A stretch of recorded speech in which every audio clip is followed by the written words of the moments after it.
میرا سوال ہے قاری عبدالرشید صاحب سے، مفتی عبدالرشید صاحب سے، جی فرمائیے گا.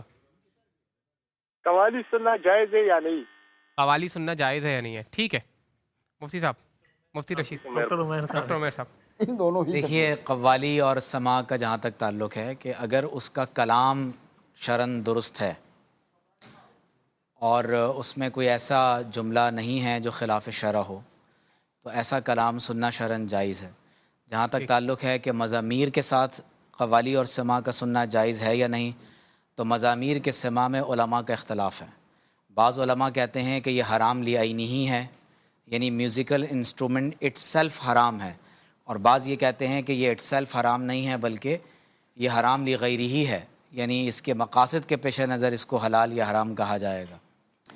تو اسی لیے قوالی کا سننا اگر آداب شرعی کے ساتھ ہو تو شرعاً جائز ہوگا، لیکن اگر اس میں کوئی ایسی شے شامل ہو جائے جو بدعات میں سے ہو یا نعوذ باللہ اس میں کچھ ایسی چیزیں آ جائیں جو شرک اور کفر سے تعبیر رکھتی ہوں تو ظاہر ہے کہ پھر اس کا شرعاً سننا ناجائز ہو. قوالی کے حوالے سے جیسے ڈاکٹر صاحب نے بات کی کہ کوئی بھی ایسا کلام جس کے اندر کوئی شرکیہ جملہ ہو، جیسے ہمارے ہاں قوالی چل رہی ہوتی ہے نا، قوالیاں اس میں بہت عجیب و غریب قسم کے شرکیہ الفاظ ہوتے ہیں.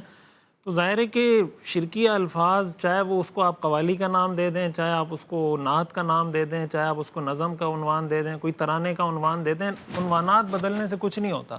اصل ڈیپینڈ کرتا ہے اس کے اندر مواد کیا ہے. دوسرا یہ کہ اگر اس کے ساتھ کوئی میوزیکل، جیسے ڈاکٹر صاحب نے کہا اس میں اختلاف، ہمارے ہاں فتویٰ اسی پر ہے کہ میوزک آپ چاہے قوالی کے لیے کریں، نعت کے لیے کریں، تو میوزیکل انسٹرومنٹس اگر آپ دینی چیزوں کے اندر استعمال کریں گے تو اس کا کوئی جواز کا ہمارے ہاں اس پہ فتویٰ نہیں ہے.